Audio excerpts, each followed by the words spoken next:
You ever look at your life and think, I'm doing everything right, so why does it still feel tight? Like you have a decent job. You pay your bills on time. You're not drowning in debt. But somehow, every raise disappears. Every bonus gets absorbed. And no matter how hard you try, your bank balance never really pulls away. If that sounds familiar, yeah, that's not bad luck. That's a trap. And most people don't realize they're in it until decades have passed. Who am I? Let me introduce myself. My name is Nick, and I spend way too much time thinking about money, investing, and why people who do everything right still struggle to build real wealth. And look, this video isn't about blaming anyone. It's about understanding a system that quietly keeps millions of middle-class households stuck in place. Because here's the thing, the biggest financial danger isn't being broke. It's being comfortable enough to stop questioning things. Lesson number 1. The lie we're all taught.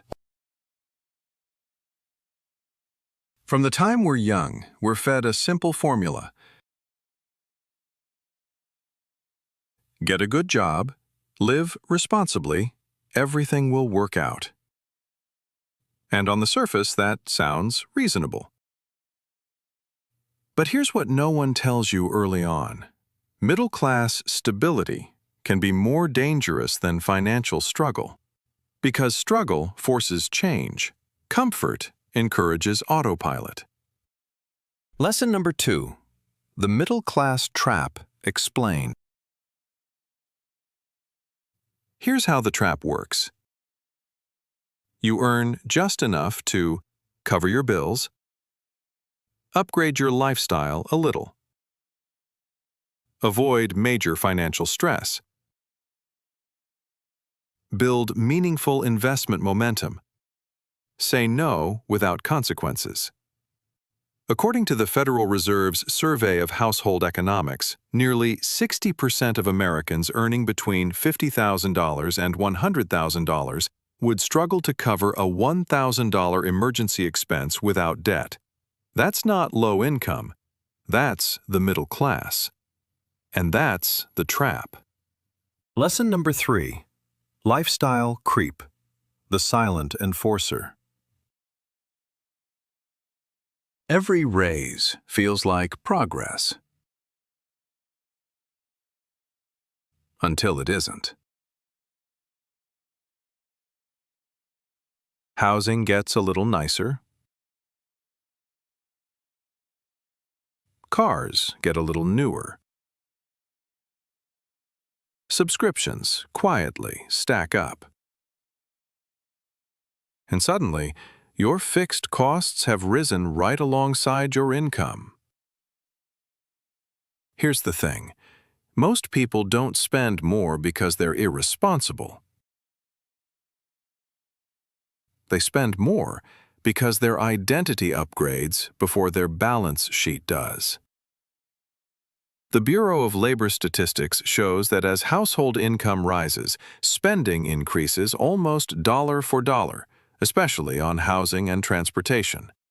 So even when income grows, wealth doesn't. Lesson number 4. Why this trap is so hard to escape. Look, when you're broke, you know something needs to change. But when you're middle class, you're rewarded just enough to stay put. You can't quit your job easily. You can't take big risks. You can't afford to stop the machine. You're not failing, you're maintaining.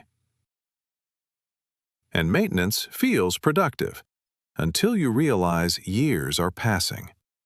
Lesson number 5, and the final lesson. How people break out. Quietly. Breaking out of the middle-class trap doesn't require extreme frugality or insane income. It requires breaking one assumption: that every increase in income deserves an increase in lifestyle. People who escape usually do one thing differently.